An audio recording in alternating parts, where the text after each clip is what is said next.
भूखा राजा और गरीब किसान की कहानी। The hungry king and poor farmer story. सालों पहले एक नगर का राजा अपने राज्य में रात को अपना रूप बदलकर घूमता था। वो रूप बदलने के बाद लोगों से मिलकर अपने यानी राजा के बारे में जानने की कोशिश करता और उनकी समस्याओं को समझता था। एक रात जब वह नगर घूम कर आया तो अचानक जोर से बारिश होने लगी। उसने देर किए बिना एक गरीब के घर का दरवाजा खटखटाया। राजा के दरवाजा खटखटाने के बाद घर से एक व्यक्ति निकला। वह एक गरीब किसान था जो अपनी पत्नी और बच्चों के साथ रहता था। बारिश तेज थी तो किसान ने राजा को अंदर आने के लिए कहा। राजा ने घर में जाने के बाद पूछा, क्या आप मुझे कुछ खिला सकते हैं? मुझे बहुत तेज भूख लगी है। वो गरीब किसान और उसका परिवार 3 दिनों से भूखा था और उसके घर में एक भी दाना अन्न का नहीं था।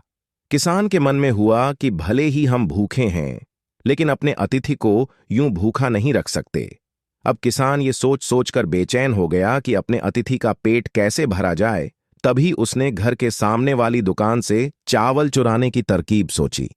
उसने सिर्फ अतिथि के लिए ही 2 मुट्ठी चावल लिया और उसे पकाकर राजा को खिला दिया। तब तक बारिश रुक गई थी और राजा अपने घर चला गया। दूसरे दिन दुकान का मालिक अनाज की चोरी की शिकायत लेकर राजा के पास पहुंचा। राजा ने दुकान के मालिक और उस गरीब किसान को अपनी सभा में प्रस्तुत होने का आदेश दिया।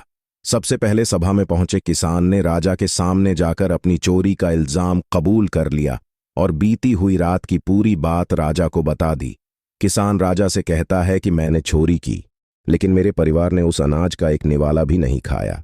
गरीब किसान की बातें सुनकर राजा बहुत दुखी हुआ और उसने किसान को बताया कि अतिथि के रूप में मैं स्वयं तुम्हारे घर आया था। इसके बाद राजा ने सभा में पहुंचे दुकानदार से पूछा कि क्या आपने अपने पड़ोसी को चोरी करते हुए देखा था? दुकानदार ने जवाब दिया कि हाँ, मैंने इसे रात में चोरी करते हुए देखा था। दुकानदार की बात सुनने के बाद राजा कहता है कि इस चोरी के लिए मैं पहले जिम्मेदार हूं और फिर दूसरा तुम हो, क्योंकि तुमने अपने पड्डिड हौसी को अनाज की चोरी करते हुए देखा मगर कभी उसके भूखे परिवार को नहीं देखा। तुम अपने पड्डिड हौसी होने का धर्म बिल्कुल निभा नहीं पाए। इतना कहने के बाद राजा ने दुकानदार को सभा से जाने के लिए कह दिया और किसान की अतिथि निष्ठा भाव को देखकर उसे 1000 सोने के सिक्के इनाम के रूप में दे दिया। कहानी से सीख, अगर कोई आसपास रहने वाले मुसीबत में है तो हमें उनकी मदद करनी चाहिए।